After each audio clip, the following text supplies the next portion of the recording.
For Keane, this is where it all began. The town of Battle in East Sussex, where they grew up and went to school.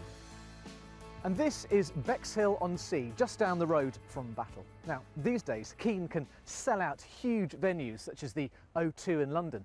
But this is Bexhill's De La Warr Pavilion, and this is where their latest tour is about to start. Rob, I've just moved the piano a tiny bit. Why are you kicking off your tour here? This is a place we all know from our childhoods, really. We used to come down and on like these really grey afternoons and sunbathe on the really stony beach in the kind of the drizzle and hope that girls were going to come up and just sort of approach us, like sort of magnetically be drawn to us, but didn't happen. Look back 10 years ago, you guys weren't signed then. I mean, 2003 you recorded Hopes and Fears, 2004 it came out, and over that time, how has the British music industry changed? People listen more to singles and it's more driven like that. And so for a band like us who are very focused on making proper great albums, you know, and wanting to put 12 great songs on a record, it's very difficult to get people's attention for long enough. We were silenced by the night, but you and I, we're gonna rise again.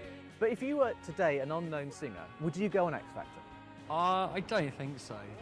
You're kind of crushed to fit, you know, in a certain way, and you become someone else's kind of baby, really. But Richard, you've described Simon Cowell as a insert expletive here. Have I? It's on the Keane website. I'm looking at it. Oh well, it must be true. There you go. I actually think he's one of the better elements of that world, just because of his kind of brutal honesty.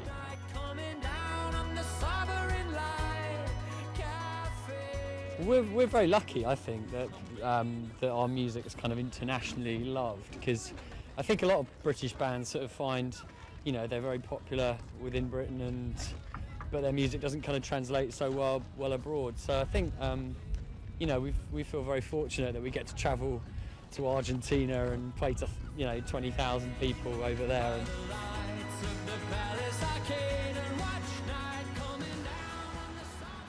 There's a song about this place, isn't there? Tell us about how that happened.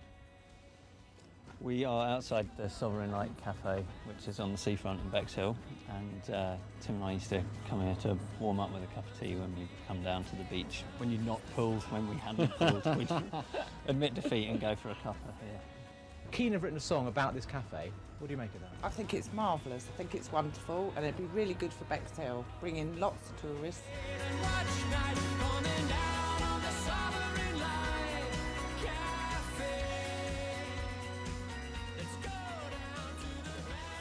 So Bexhill-on-Sea makes its mark on British pop. That is a first. Tim Muffett, BBC News.